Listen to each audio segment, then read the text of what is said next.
Welcome to Tell Me More Stories Told As podcast. Glad to be here.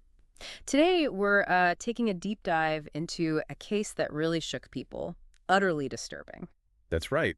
We're talking about the Watts family murders. And this isn't just reciting facts. We want to explore the sequence, the initial mystery, and then the really shocking truths that came out later. It all started with the disappearance of Shanann Watts and her two little girls, Bella and Celeste. From their home in Frederick, Colorado. This was back in August 2018, early hours of August 13th. And what's striking is how it began. Shanann had just gotten home from a business trip, very early that morning. Yeah, her friend Nickel Atkinson had dropped her off, and it was Nickel who first realized something was wrong. Exactly. Shanann missed a doctor's appointment later that morning. She was 15 weeks pregnant at the time. With their son Nico, and then she wasn't answering texts or calls. Which was apparently very unlike her, very out of character. So Nickel got worried. She even went over to the house around lunchtime when Shanann missed another meeting. Knocked, rang the bell, no answer. That's when she contacted Chris Watts, Shanann's husband, and the police. Right, so the police do a welfare check. What did they find initially? Well, the family dog was inside, unharmed, but no sign of Shanann or Bella or Celeste. And crucially, some of Shanann's personal items were still there. Yes, her purse, her keys, medication she needed. Her phone was found later, actually tucked between sofa cushions. And her car. Still in the garage. And significantly, the kids' car seats were still inside it. That's a big detail. If you're taking young children somewhere, you usually take the car seat. Almost always. Yeah. It strongly suggested they didn't leave in that car. And one more thing was found, right? Her wedding ring. Yes, on the bedside table, which, could mean many things, maybe marital problems, but in this context. In the context of her being missing along with the children, it definitely raised alarms, adds another layer of unease. It certainly does. So the local police quickly realized this might be more than a typical missing persons case. And they brought in the heavy hitters. The FBI and the Colorado Bureau of Investigation, the CBI, they joined the investigation pretty quickly. Now, Chris Watts' initial reaction, he played the part of the distraught husband. He did. Appeared on local news, pleading for his family's safe return. Said he had no idea where they could be. All while, investigators are literally searching his property. It's quite the contrast, isn't it?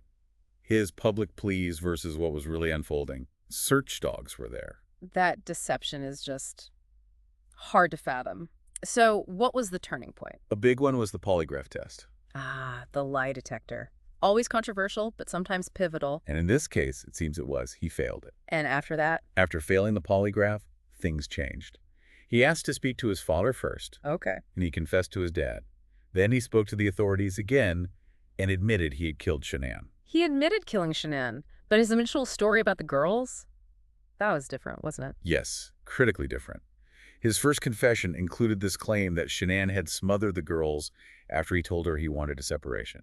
And that he killed Shanann in a rage because of that. That was his initial claim, a reaction. And he said he then took all three bodies to an oil field site. An Anadarko petroleum site where he worked. Correct. That location detail became absolutely crucial. Because that's where they were found. Tragically, yes.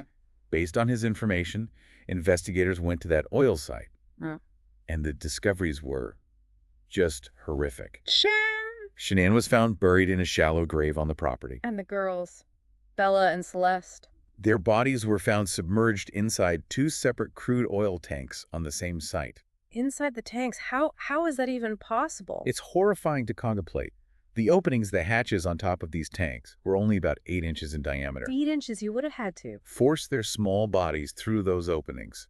The medical examiner noted details like scratches on Bella's body, consistent with that. Oh my God. And a tuft of hair was found caught on the edge of one of the hatches. It just underscores the sheer brutality and, frankly, the callousness. It's unimaginable. Yeah. So, legally, what charges did he face? It must have been extensive. Absolutely. Multiple counts of first-degree murder.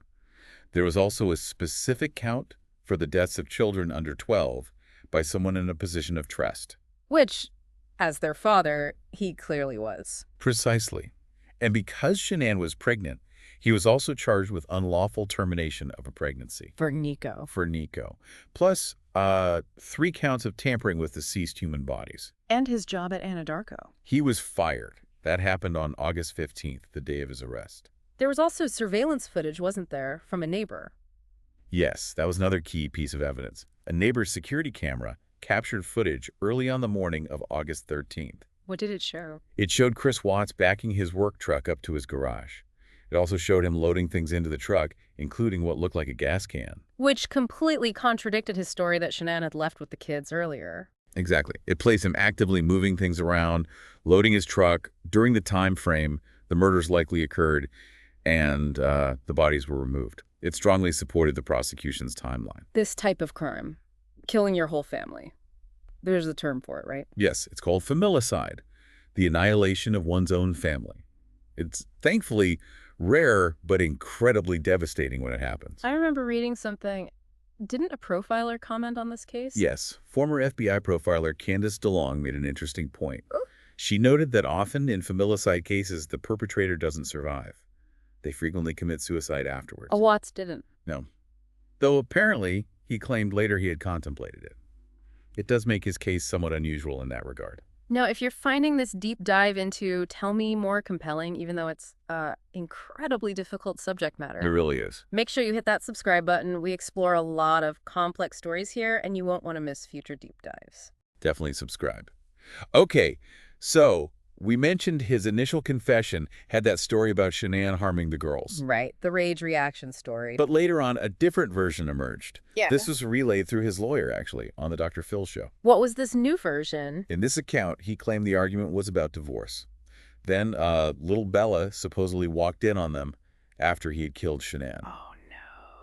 He said he told Bella that Shanann was just sick.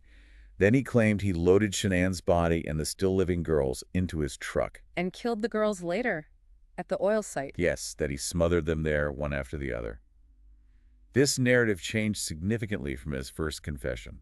That constant shifting of the story, it just adds another layer of manipulation, doesn't it? It Yeah. makes it impossible to know what, if anything, he said was true. It certainly casts doubt on everything he claimed, especially regarding his motivations and the exact sequence of events that morning. So how did the legal process resolve? Did it go to trial? No, it didn't go to a full trial.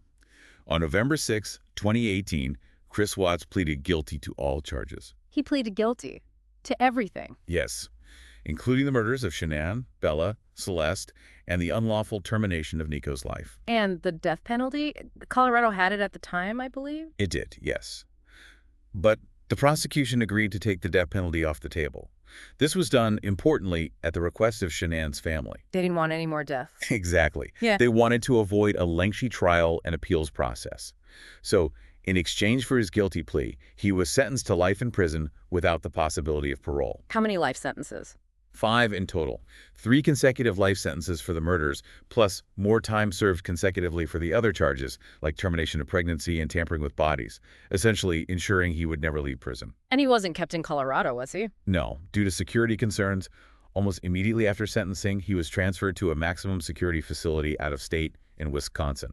Understandable, given the notoriety of the case. The aftermath must have been intense. Media coverage was huge. Oh, absolutely. It was everywhere. Yeah. Shanann's parents, the Rusaks, gave a really heart-wrenching interview on 2020. I remember that, sharing their pain, but also their memories of Shanann and the girls. The HLN also aired a special, I think it was called Family Massacre, Chris Watts Exposed. They used a lot of the police body cam footage and that neighbor's security camera video. Giving people a very raw look at the investigation as it happened. Yes. And Chris Watts' girlfriend at the time, Nicole Kessinger, her story also came out. She spoke about his behavior changing, the lies he told her. Her perspective added another dimension, didn't it? Trying to understand his mindset leading up to it. Definitely. And the case was analyzed endlessly, it seemed. Dr. Phil had multiple segments with experts, former prosecutors, profilers. Even Dr. Oz got involved, featuring a neighbor who had interacted with Chris that morning. Everyone was trying to make sense of it. And even years later, more disturbing details surfaced. Really? What kind of details? Reports emerged, I believe via Inside Edition, about letters Chris Watts wrote from prison to a pen pal. And he confessed more. Apparently, yes. He reportedly confessed that the murders weren't spontaneous at all, that he'd been actively planning them for weeks. Planning them? That contradicts even his later confession, doesn't it? It does. It points towards cold, calculated premeditation. He even allegedly admitted to giving Shanann Oxycontin earlier, trying to cause a miscarriage. To end the pregnancy. Because it complicated his plans to leave. That seemed to be the implication in those reported confessions. He also supposedly admitted trying to smother the girls in their beds at home first, before Shanann got back. That's beyond chilling. That level of planning is almost harder to grasp than the idea of sudden rage. It paints a picture of profound betrayal and calculated cruelty. These later reported confessions add a whole other layer of horror. And this story inevitably was adapted into documentaries and movies. Yes, several times. There was a documentary on the Oxygen Network, part of their Criminal Confessions series. And a Lifetime movie, too, I think. There was. Chris Watts, Confessions of a Killer. Though Shanann's family publicly spoke out against that one. Why? They stated they weren't consulted, didn't want it made, and were concerned about the online harassment they faced, which they felt the movie could exacerbate. That's awful. They'd been through enough. Absolutely. Then there was the Netflix documentary, American Murder, The Family Next Door. That one used a lot of actual footage, didn't it? Social media posts, texts. Yes, it heavily utilized archival footage, including Shanann's own Facebook videos and messages, police interviews, news reports. It offered a very direct, almost intimate view of their lives leading up to the tragedy. So all these adaptations just show how much this case captured and horrified the public consciousness. It really did. It's a story that, sadly, continues to resonate because it touches on so many deep fears and questions about family, trust, and hidden darkness. So looking back at everything we've covered, it's clear this case is just layers upon layers of tragedy and deception. It really is. Far beyond a simple headline. The violence, the betrayal by someone who should have been their protector. It's profoundly disturbing. What strikes me the most, perhaps, is that contrast we talked about earlier. The surface normalcy. Right. They had financial problems, yes, like many families. Shanann was active in her multi-level marketing business, posting cheerful updates online. They were expecting a baby. Just seemingly everyday life. And then this unimaginable horror erupts from within that context. That juxtaposition is so jarring. It makes it incredibly difficult to comprehend. How could this happen? What was really going on behind closed doors inside Chris Watts' mind? This deep dive definitely leaves you with a heavy heart and, frankly, more questions than answers about the extremes of human behavior. It forces you to confront the unthinkable. What could possibly motivate someone to annihilate their entire family, the people they supposedly love? It's a question that lingers long after you hear the facts. A truly haunting case. We hope this exploration provided some perspective, difficult as it is. Thank you for joining us for this exploration. Yes, thank you for listening to Tell Me More Stories Told As podcast.